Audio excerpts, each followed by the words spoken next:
ఈ రోజు హైదరాబాద్ లోని పర్యటన వేదికలో జరిగినటువంటి మహిళా శక్తి కార్యక్రమానికి అటెండ్ అయ్యి సీఎం రేవంత్ రెడ్డి గారు ఏం చెప్పారంటే, ఇండైరెక్ట్ గా వడ్లు మొక్కజొన్న మేము కొనము, వాటి వల్ల మాకు వచ్చే లాభం ఏం లేదు, మీరు నష్టపోతా ఉన్నాం, వాటిని మేము వేరే కంట్రీస్ పంపించలేము, వాటిని మేము ఎగుమతి చేయడానికి మాకు చాలా రిస్క్ అయితే ఉన్నది.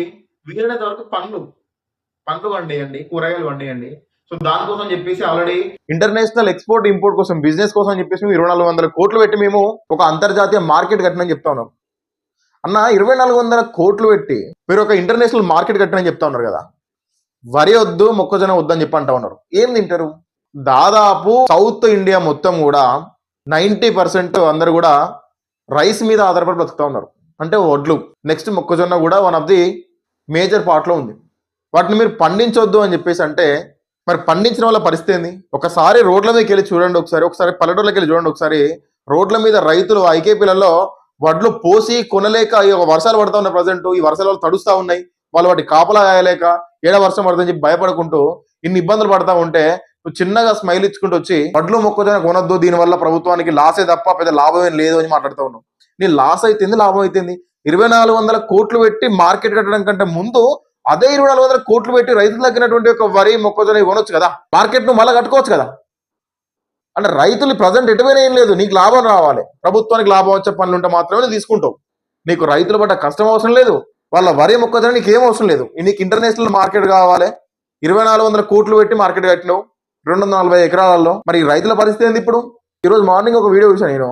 ఆ రైతు ఏంటంటే వడ్లని రోడ్డు మీద ఆరబోస్తే అనుకోకుండా వచ్చి బండో సంథింగ్ ఏదో ఒకటి వచ్చి స్లిప్ అయి 2 వీలర్ బండి మీద పడితే తనకు యాక్సిడెంట్ అయిందట. అక్కడ 1,10,000 రూపాయలు తను జరిమానా కట్టిండంట. అది నాకు ప్రభుత్వం కట్టిస్తుందా? అది నేనే కట్టుకోవాలి కదా. ఈ ప్రభుత్వం టైంకి కొనేది ఉంటే ఈ వడ్లు రోడ్లో ఉండపోవు కదా, ఆ యాక్సిడెంట్ జరగపోవు కదా.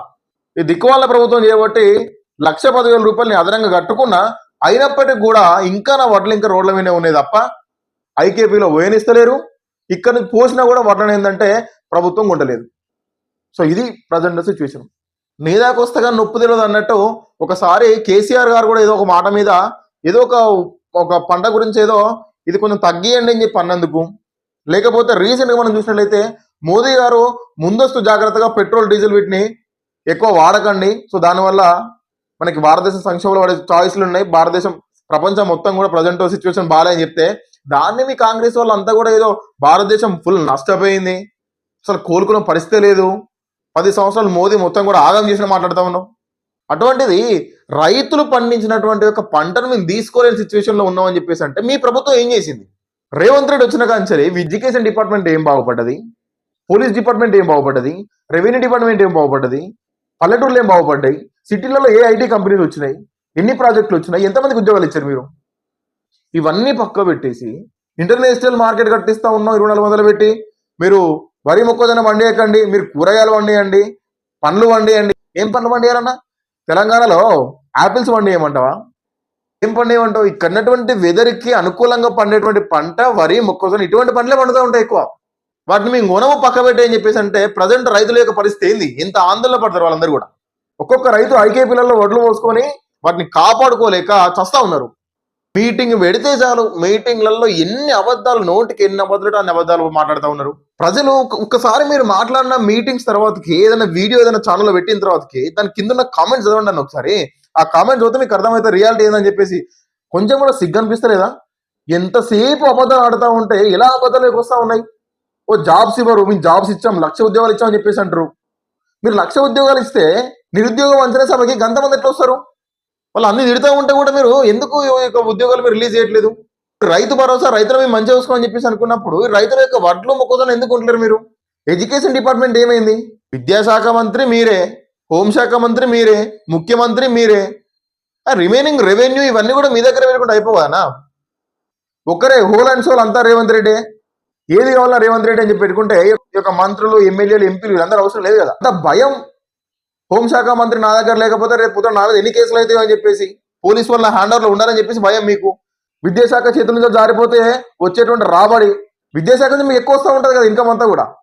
ఇంటర్మీడియట్ బోర్డు క్యాన్సిల్ చేస్తా ఉన్నాం, అది 10th క్లాస్ తర్వాతకి కంటిన్యూగా స్కూల్లోనే ఉంటామని చెప్పేసి అనౌన్స్ చేసి విత్ ఇన్ ఒక 24 hours లోపే సింగిల్ నైట్ లో మళ్ళీ మాట మార్చారు మీరు. దేనికోసం చెప్పేసి మీకు ఏం ముట్టింది? ఎవరు మిమ్మల్ని కొన్నారు అక్కడ? ఎవరి దగ్గర నుంచి మీకు డబ్బులు వచ్చినాయి? ఈ శ్రీ చైతన్య నారాయణ వాళ్ళు డబ్బులు ఇచ్చారా? ఏ కాలేజ్ వాళ్ళు డబ్బులు ఇచ్చారు మీకు? ఓకే అనుకున్న తర్వాతకి ఒక నైట్ డిసిజన్ ఎట్లా చేంజ్ చేస్తారు? ఏ డిపార్ట్మెంట్ మీ వల్ల లాభపడ్డట్టు? రైతులు నష్టపోతా ఉన్నారు, విద్యార్థులు నష్టపోతా ఉన్నారు, నిరుద్యోగులు నష్టపోతా ఉన్నారు, కార్మికులు నష్టపోతా ఉన్నారు.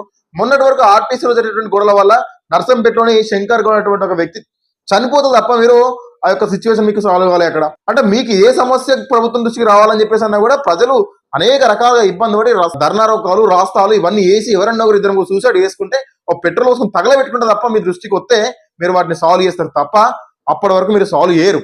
ఇదేనా ప్రజాపాలన అని చెప్పేసి అంటే ఎక్కడ చూసినా ప్రజాపాలన బోర్డులు పెడతా ఉన్నారు. ఇంటర్నేషనల్ మార్కెట్ విషయం పక్క పెట్టండి అన్న. 2400 కోట్లు ఏదైతే ఉన్నదో అది రైతుల దగ్గర మొక్కజొన్న వరి కొనడానికి వస్తుంది పెట్టండి.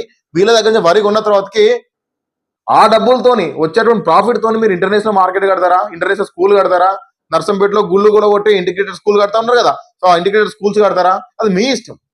రేపు పొద్దున రైతులు వరి పంట పండించడం ఆపేస్తే ప్రజలందరికీ కూడా తిండిట్లు వస్తుంది మరి. సో ఖచ్చితంగా రైతులు పండించినటువంటి మొక్కజొన్న వరిని కూడా తక్షణమే మంచి మద్దతు రేటుతోని గవర్నమెంట్ కొనాలని చెప్పి డిమాండ్ చేస్తా ఉన్నాం.